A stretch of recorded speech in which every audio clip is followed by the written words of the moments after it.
Welcome to another show of Mistress of Change, brought to you by the House of Preeminence and the Preeminence Rising platform. I am, of course, your host, Jenny P. And in this show, I bring you thought leaders, change makers, movers and shakers and uprisers and rebels, and people who are truly out there in the world, shaking it up. All of them have something beautiful, inspiring, powerful and transforming to say and to share with you. I curate my guests really thoroughly, and it is my delight today to bring back to you somebody who I have known for over 10 years.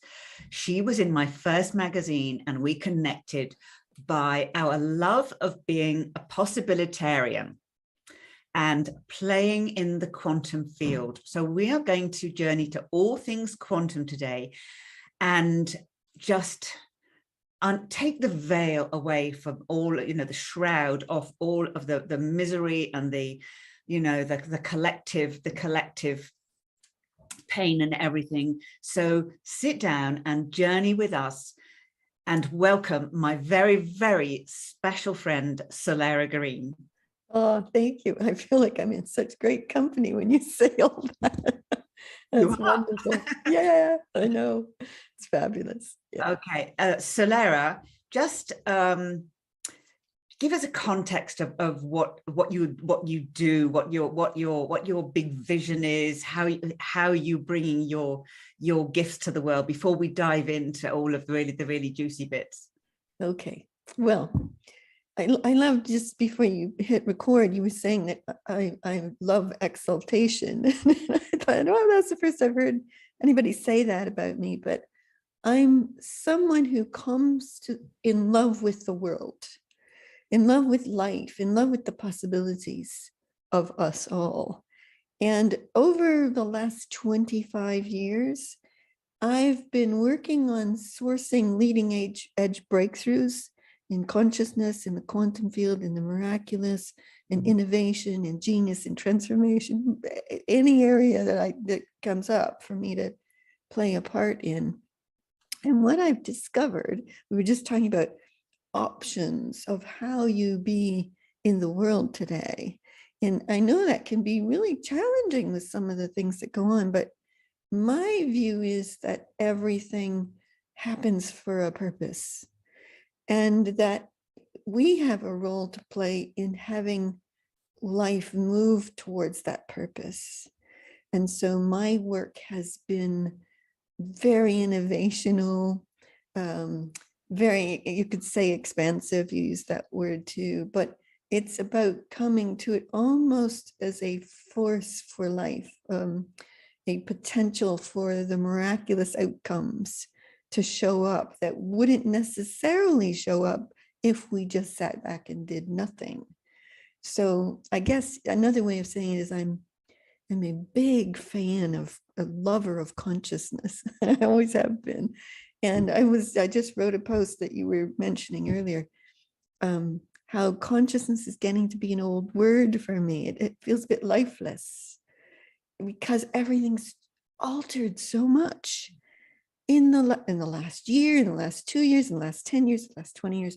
It just keeps taking quantum leaps.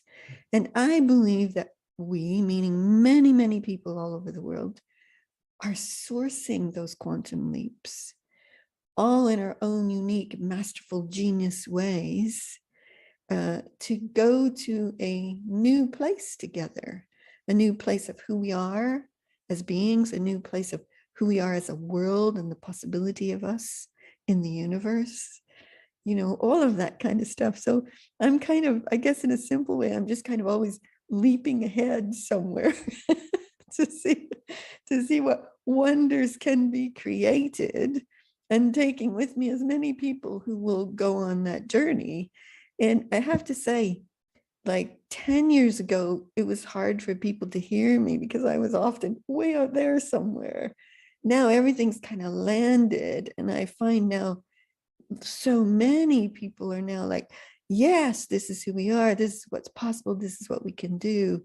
And it seems to have landed and presenced itself and come alive in a brand new way. So that's how I see the world today, is alive with possibility. As you said, we are possibilitarians.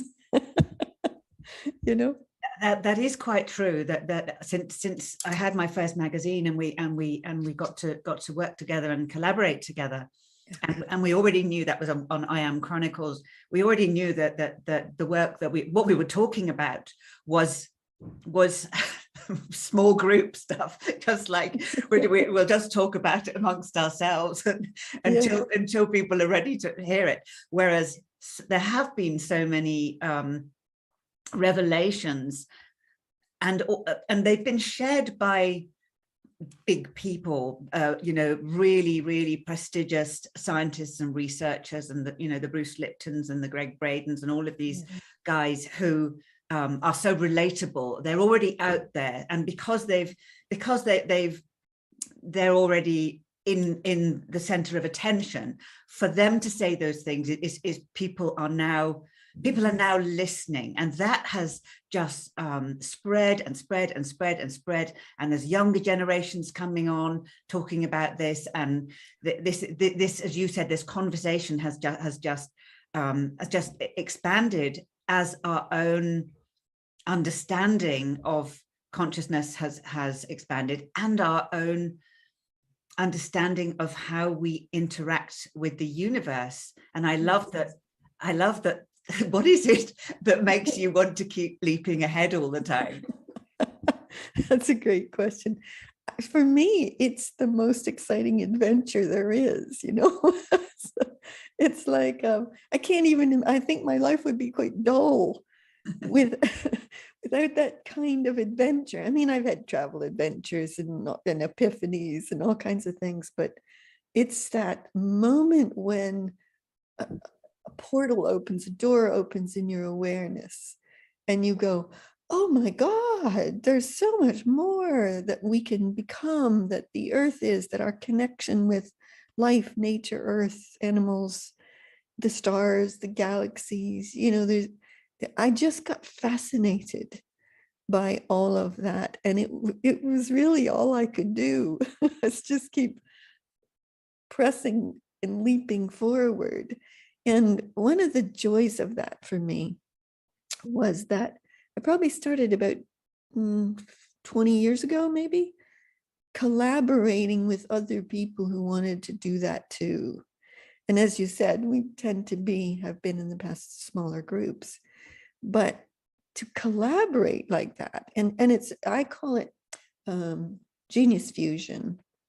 And because what happens is each person is a master genius in their own right, an expanded and infinite being as a creator in their own right. And we come together in groups and do what I call consciousness innovation. And no one is saying, do this, follow this is the way to do it. We're like unleashed, each of us, to bring our mastery to the game and to co-create together something extraordinary.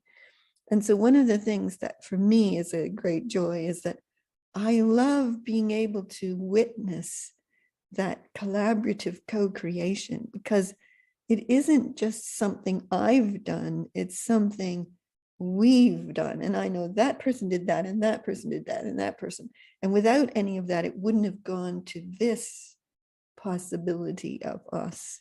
So that for me has been one of the great joy of my life, is being with others to co-create like that. And I think that's representative of what's possible in the world, that we can each be equally masterfully genius without having to say, no, I'm right, do it my way. None of us say that. We're all in awe of one another as who we are and what's possible and what we bring to the creation. And I think that's the way businesses should be run, and government should happen, and the way nations should operate with nations is in that equally collaborative way of co-creating the possibility of life. And for me, it's become very, very practical in the last couple of years. It's gone into everything. into how I live my life, how I shop for groceries, how I shop online for clothes, how I, everything. It's not just something I do with friends on a call once or twice a week. It's who I am, how I'm living my life. I'll bet you've seen that too in your own life, haven't you? I see that there is magic in everything. There is absolute magic in everything. Yeah. I live in a zone of magic as well, but it's not unicorn magic. Yeah. It's yes, falling in love with life. You said right at the beginning is this deep abiding passion for the miracle of existence, the miracle of evolution, Yes. the miracle of love, of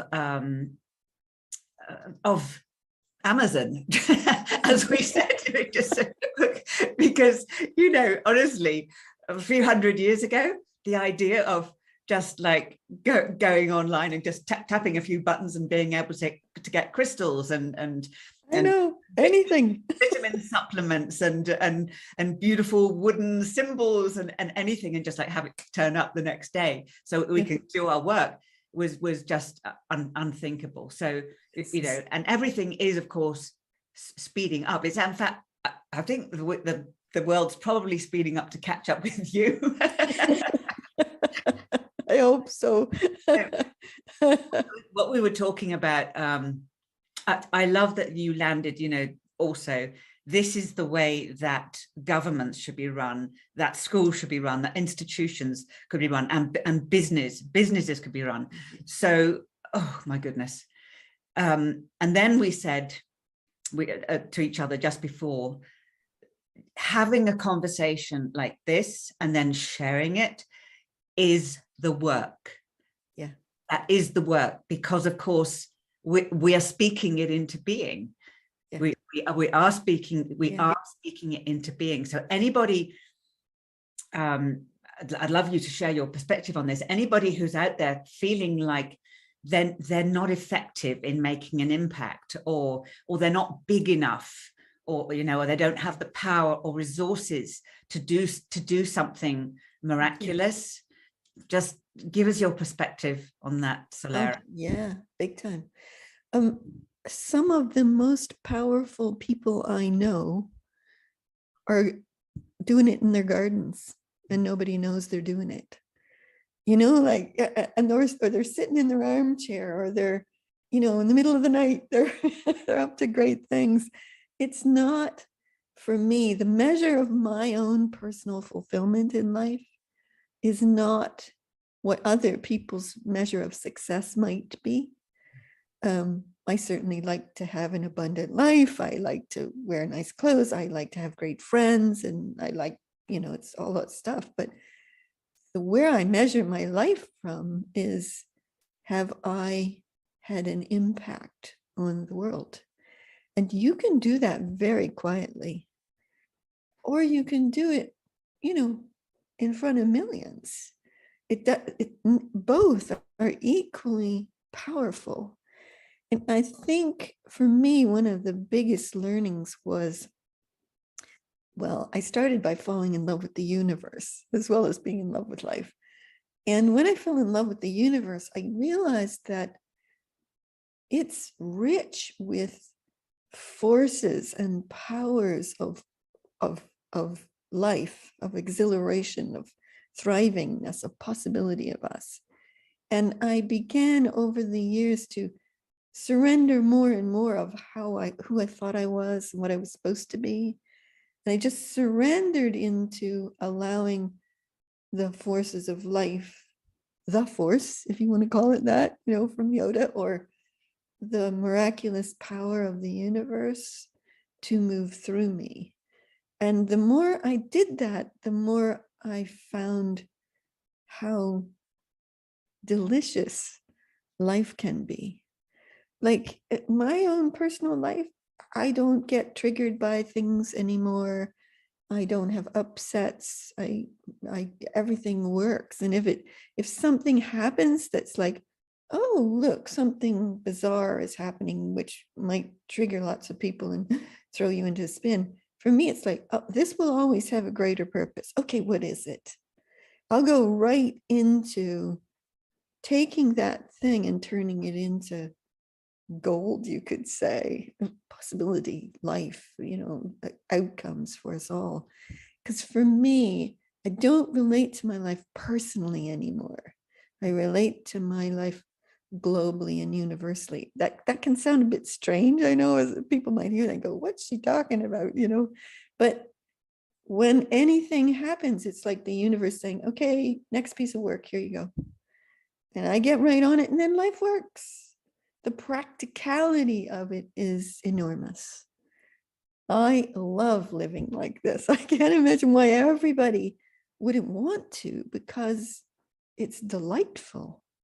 It's a beautiful way to live. So even when I look at things that are not going right or well in the world, it calls me into action with the miraculous moving through me. Not so much like a miracle of healing. I refer to the miraculous more like as like a power for all life to thrive. That's how I relate to it. Other people will relate to it in different ways, but for me, it's a force that moves through me. So I use anything in life to call that forth in me and to go to work on it to turn out outcomes that I don't have an agenda for.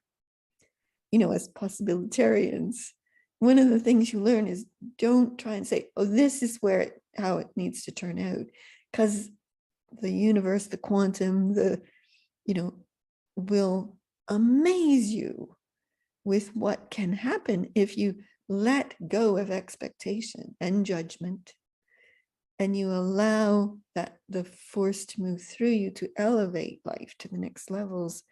Then it will amaze you with the outcomes that come from that. And that, to me, is a process that I've just adapted into everything, including very practical things in my life that get it to flow and work brilliantly. So I'd love to stay here a little while longer, because working with so many heart-led, soul-led, mission-led, especially feminine entrepreneurs for so long, and being in this environment and feeling their visceral attachment to humanity, which means that they're also very sensitive to when humanity goes awry. yeah. And I've seen the challenge of them keeping it at that that level that I also reside there. Is my heart is always being thrown over a bar, but I mean, it's permanent. It's just it doesn't actually land. It just keeps going, and it's this kind of this kind of, it's like a drive. But it's not intellectual, or it's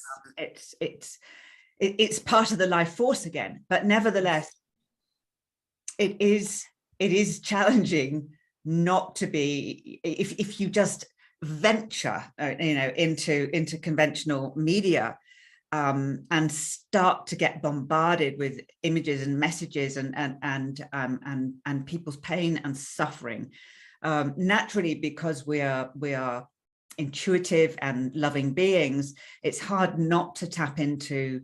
It's hard not to absorb that pain. So what do you do, Soleira, to stay at this level of exaltation, or do you go and look and just to get up to date with what's happening, and what's your process? Do you have a process for Yes. And it's interesting as you say that, I realize I have only just in the past month and a half mastered that. So I normally don't even look at the news, but in the last month and a half, I watch it multiple times a day. And it just like what I was talking about, it calls this force through me for the miraculous to surge in the world. And I've managed to watch it without the drop. Am I compassionate? Yes. Am I concerned? I don't know if do I want something else? Yes, absolutely. Does it sometimes kind of break your heart as to what you see people doing to people? Yes, sometimes. But I know that if I go there, if I allow myself to drop into that, I can't be the force for the miraculous to elevate us all to the breakthrough that is waiting to come, the breakthrough that's on offer. And for me, when something's happening like that, there is a greater game that goes on that I don't think often many people see. I think when we see something in the world that's not right, it can break your heart. But when you look bigger, you see forces at play that are holding out their hands. It's not, I don't mean literally some beings, but that the forces of the universe are saying, here, Earth people, now this could be the last ever war. This could be the breakthrough in the possibility of nations working with nations. This could be the breakthrough in people really seeing each other and elevating into a new level of consciousness, a new level of intelligence, a new level of being on Earth.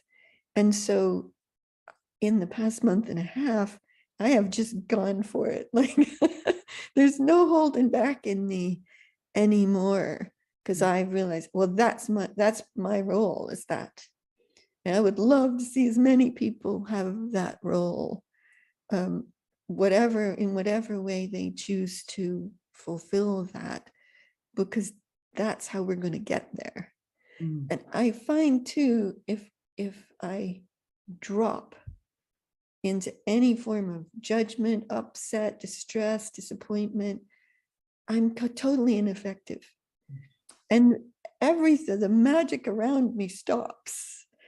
And I'm now part of the problem rather than sourcing the possibility of a solution that will just take our breath away when it shows up, And that's how I've worked my way through that.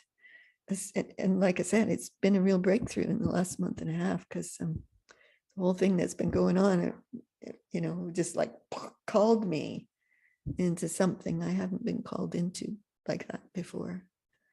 So yeah, that's really inspiring, because the other response that we can have is to never go there. It's just to say, well, I'm putting my head in the sand. My beloved does that. He won't talk about it. He just will not entertain, an idea, even just in acknowledging something. But I understand that. The other part of that is actually just never daring to go there. But as you just explained so beautifully and exquisitely and movingly, is by avoiding it, we are holding ourselves back from getting into this zone of possibility, of looking at something potentially really, challenging, and just energetically and mentally switching it into another possibility. Well, let me just say this, using your partner as an example. For some people, not looking at it is the right thing for them to do, to continue to source the outcomes for us all. And I see that as just as masterful. If they can do that, if they can stay in that high vibrational, beautiful, thriving way, then they're doing their masterful piece of it. Do you know what I mean? We don't all have to stand in the midst of the fray. But I have, in particular, in the last month and a half, stood in the midst of the fray and stood there as a power source for the miraculous. And that's been a breakthrough for me. And it's something that would be very hard for a lot of people to do, because it is hard to come out of judgment. And it's taken a long time for me to do that. You know, I've been at it for about 20 years. So not to say it has to take everybody a long time. I think once a number of us break through, then it's easier for everybody to do that. And that's what I see. A lot of the very sensitive, empathic people who I think are huge contributors to the quantum evolution of us all, they've been elevating the power of their empathy over recent years to the place where that has become a huge, masterful contribution to us all as well. So there are many different routes to it, I guess, is what I'm saying. It's not just mine.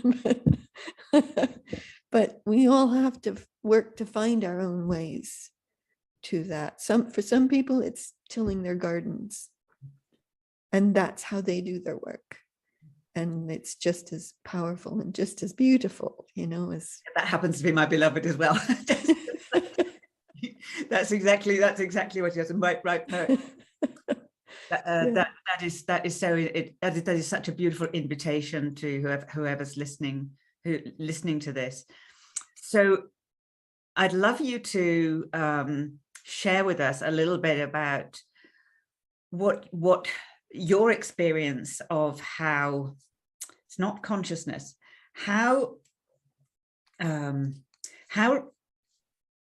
the different dimensions that are open to us right now, how they are interacting if we are willing. We've heard about, you know, the fifth dimension and transcendence and Aquarian age, and there are so many explanations. It's quite dazzling, and like so many sensitive people, we can feel something. We just don't know what it is. Yes. So in your own playground and exploration of the universe and of this it is expansion. Yeah. What is it? Well, I'll try and simplify it. Okay, so there's being unconscious, and there's being conscious, and there's being super conscious. And you can see how the vibration went up, the expansion went up with each one. So when you are super conscious, you are aware of more than just what goes on in your brain, or what goes on in your body, or what goes on just in the close and around you. You expand your awareness, you integrate what I call infinite intelligence, the universe, you know, all of that. And you begin to run in a different modality of life. So for me, it's not personal anymore. I don't care about identity. I'm not trying to get myself better or fix anything in me or fix anything in anybody else either. It's one of my things. The more we witness the magnificence of another, the more they become it. Mm. And it's like I've been at work with others in this consciousness innovation. We call ourselves miraculous maestros, just for fun. And I've been at work for 10, 20 years now on embedding the infinite intelligence into a life, into flowing the genius of the quantum field through effortlessly. And it does now for me. I just have to go, oh, let's write a post. Shoot, out it comes. Hit post. Takes me, 3 minutes to do all that. It's like, I don't have to edit. If I'm editing, something's wrong. It's not working. And so it's this ability to live super conscious has become something very real and practical and tangible in my life and others that I know, you too, and it's, in order to be super conscious, you have to live in a higher vibrational consciousness. That doesn't mean closing your eyes and going out somewhere. Right? That's how it used to be for me. It's open your eyes and be wildly in love with life right here. Vibrational consciousness.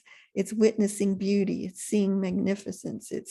It's finding delight in the smallest of things, the beauty of flowers, the food, the smells, the sky, the stars, the, whatever. Even Facebook posts, I'm constantly searching Facebook posts for these beautiful pictures of the world, so that they can stir me to something inside me, to raise me further. And there was a point where Centauri and I lived in Spain for a little while, and we had a 180-degree view of sunrise to sunset over the Mediterranean Sea. It was like, boy, that took my vibration to a new level when we consistently for 2 weeks lived like that. And things like that make a difference. So I would say seek beauty, seek excellence, seek magnificence in everything all around you, even in the tiniest of things. And that puts you in an expanded superconscious state in which you just then naturally begin to see a bigger picture, to orient to greater possibility. And it just naturally falls out of you because it's in people anyways. Their mastery already exists. It's giving it the opportunity to go into flow for me. So yeah, this is leading beautifully into another topic that I'm passionate about, which is high vibrational lifestyle. And I love the way that you emphasized how much that we don't have to be like this heavy human being, and then at some point we're going to get to a place where we're lighter and sparklier and funnier and and anything but actually, again, seeing the magic in everything is actually just opening up to what's already here. You do that. You guide that with your maestros. What do you call them? Your maestros? Miraculous maestros. your miraculous maestros. I do it through color and yes, me too. And style and home and being surrounded by beauty. You also mentioned being, in fact, nourishing yourself with beauty. Nourishing yourself with beauty. Music. Ideas. Dance. Gorgeous, sunshine. Sunshine. Gorgeous, funny people. Lovely people. I even watch TV that way. I'm watching to be moved. I was just watching the latest episode of This Is Us. It's a TV show. I was in tears 3 or 4 times through the show, but I love that. I am deeply touched by something, and I want to be stirred like that. I'm not afraid of tears. I'm not afraid of even upset anymore. I kind of relish the experience of being alive and being able to feel such amazing things and to be drawn towards such amazing possibilities for us all. So I'm with you on that one. And also, would you agree that it is a really smart thing for change makers and entrepreneurs to adopt that as a practice, because that high vibration does attract abundance. It does attract vitality. Would you agree, Soleira? Oh, I say that because I coach a lot of people, and I say to them, do what you love what you do, find the joy, the abundance then comes. Do something great for the universe will do something great for you. That's how the abundance works. Yes, I feel exactly the same. If I try to do something where I have to push it and force it and work hard at it, it's lost all that effervescent magnetism that would call people to it in the first place. you know, so I can't do it that way anymore. It's like I have to pour the joy into it. And then as soon as I hit post or put an image up or something, people gravitate towards it because it contains that energy. It's like that. And I think we can put that into everything we do, everything we create. When we're cooking food, when we're cleaning the house, when we're designing our interiors and clothes. I'm like you, I love finding clothes that represent this and give me joy. I'm color wild at the moment. I've gone pink and turquoise crazy. But I feel that way. I couldn't put on something that didn't make me feel like, here world, you know, here we are. Here's the joy. Here's the ebullience of life. I have to be a representative of that and bringing it to everything I do now. And I would recommend people find whatever that is for them and then do loads of it. So yeah. I'll let that way just like way beautifully into space. So where can people find you, Soleira? Oh, my website is soleiragreen.com, SOLEIRA, green like the color.com. And I've also just started a Patreon account where I'm writing about breakthroughs in consciousness, the quantum field, and the miraculous, and doing that maybe 3 times a week.